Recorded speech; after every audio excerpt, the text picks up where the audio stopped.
Nous voilà dans cette dernière vidéo de cette petite série sur l'imagination. Alors, j'espère que tu es prêt à utiliser tous les pouvoirs de ton imagination. Tu as maintenant toutes les clés en main pour profiter de ce petit trésor et de ses forces incroyables pour amener un petit peu de magie dans ta vie. Pendant cette série, en 9 parties, on a pris le temps de redécouvrir cette capacité magique et ses super pouvoirs que l'on oublie trop souvent. On a reparlé de ton imagination enfant et de comment la retrouver. On a vu comment l'imagination peut t'aider à révéler des forces cachées et aussi comment elle peut te permettre de redévelopper ta capacité à t'émerveiller, ce pouvoir essentiel que l'on néglige souvent. Enfin, on a exploré la technique de la visualisation et de l'évasion mentale pour te préparer à réussir ce qui tient à cœur, pour mieux gérer tes émotions et ton stress et aussi pour libérer ta créativité. Tout ce qu'on a vu, tu peux l'utiliser dès maintenant pour reprendre le contrôle de ta vie, pour réenchanter ton quotidien ou surmonter les épreuves à ta manière. Ton imagination est un trésor et il est temps de t'en servir pleinement. La vie n'est pas toujours facile. Il y a des moments où on a l'impression que tout est contre nous. Les obstacles s'accumulent et on se sent bloqué. Et c'est précisément dans ces moments-là que ton imagination peut faire toute la différence. C'est elle qui peut te permettre de changer ta façon de voir les choses. Ce n'est pas une question de chance ou de circonstances extérieures. Il n'y a que toi et toi seul qui peux choisir comment tu veux réagir au défi. Quand les choses te paraissent compliquées, pense à Nelson Mandela qui, après avoir passé plus de 27 ans en prison, a fait appel à son imagination pour rêver d'un avenir où il serait possible de réconcilier une nation fracturée. Et c'est cette vision qui l'a porté et qui lui a permis d'obtenir la libération de son peuple. Ou dans un autre registre, regarde l'histoire de Sarah Blakely, la fondatrice de Spans. Avant de créer sa marque, c'était une simple employée de bureau qui ne possédait aucune compétence dans la mode. Elle a traversé de nombreux refus, mais sa persévérance et sa capacité à trouver une solution à un problème de lingerie a fait d'elle une milliardaire. Chaque difficulté peut être une opportunité déguisée et une occasion de réinventer la situation à ta manière. Ton imagination, c'est ton regard neuf sur le monde et ce regard n'appartient qu'à toi. Et c'est à toi de décider de l'utiliser pour voir les choses autrement. La vie peut aussi parfois devenir monotone, stressante ou trop sérieuse. Le quotidien peut devenir épuisant, surtout quand les journées se ressemblent toutes. Mais ton imagination a ce pouvoir magique de pouvoir réenchanter même ces moments les plus ordinaires. Elle te permet de retrouver ta capacité à t'émerveiller et de voir ce qui est invisible aux yeux des autres. Parce qu'imaginer, c'est aussi réussir à voir la beauté dans des petites choses. Si je devais te donner des exemples inspirants, je pourrais aussi te parler de Frida Kahlo, qui a réussi à transformer ses douleurs physiques en art. Plutôt que de se laisser écraser par sa souffrance, elle a imaginé un monde où elle a pu s'exprimer librement au travers des peintures pour laisser des œuvres inoubliables qui inspirent encore aujourd'hui. Je pourrais aussi te parler de l'histoire de Charles Dickens, l'écrivain qui a grandi dans la pauvreté et qui a connu des épreuves personnelles difficiles. Plutôt que de se laisser submerger par les difficultés, il a imaginé des mondes littéraires où il a donné une voix aux opprimés. Dans Oliver Twist, par exemple, il raconte l'histoire d'un orphelin qui, malgré la misère et les mauvais traitements, finit par trouver une famille qui l'accepte et qui le protège. Dans David Copperfield, un autre de ses chefs-d'œuvre, son personnage principal traverse des épreuves douloureuses. Mais grâce à sa force intérieure et à son imaginaire, il réussit à se relever et à se réinventer. Et pour finir,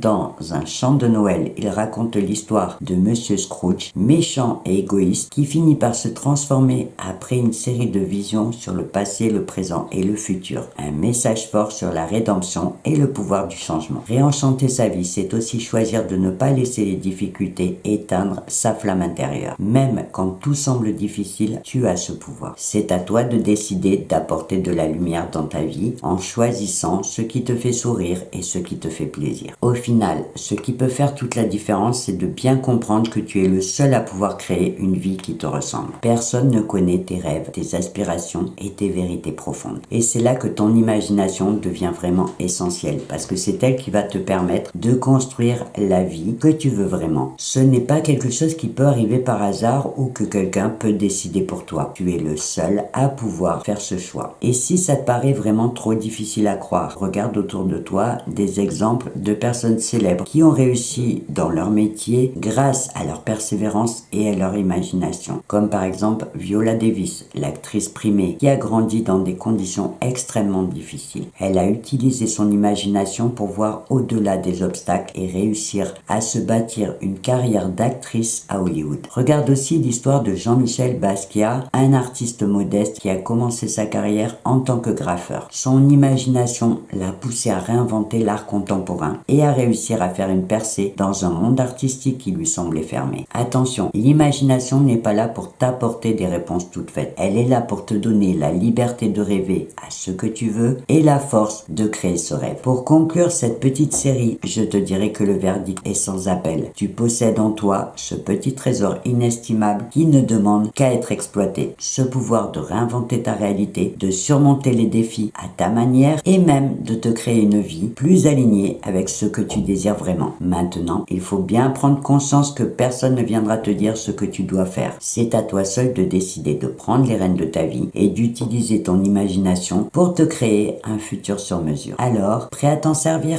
Maintenant, c'est à toi de passer à l'action. Pour mettre en application tout ce qu'on a vu dans cette petite série, je te propose de prendre un petit moment de calme et de t'imaginer soit la journée, soit le week-end de tes rêves. Une fois que tu auras fini de décrire la journée ou le week-end de tes rêves, je te propose tout simplement d'utiliser la technique de la visualisation en te reportant au petit plan que j'ai partagé avec toi dans la partie 5 de cette série. Visualise-le souvent, par exemple tous les soirs avant de t'endormir et laisse la magie opérer. Ce petit exercice va te permettre de tester la technique de la visualisation qui devrait te permettre de transformer ta vision en réalité et ainsi d'avoir une expérience positive à partir de ton imaginaire. Voilà, cette petite série est terminée et j'espère qu'elle t'aura fait plaisir. Elle restera disponible avec sa propre playlist sur la chaîne Putch Up Ta Vie pour que tu puisses revenir la voir à chaque fois que tu en auras besoin. Avant de te quitter, je te rappelle que si tu as des questions ou des réactions à partager, la partie commentaires sous cette vidéo peut te permettre de le faire et je me ferai bien sûr un plaisir de te lire et de te répondre. En attendant ma prochaine vidéo, je te souhaite une belle journée ou une belle soirée et je te dis au revoir et à bientôt.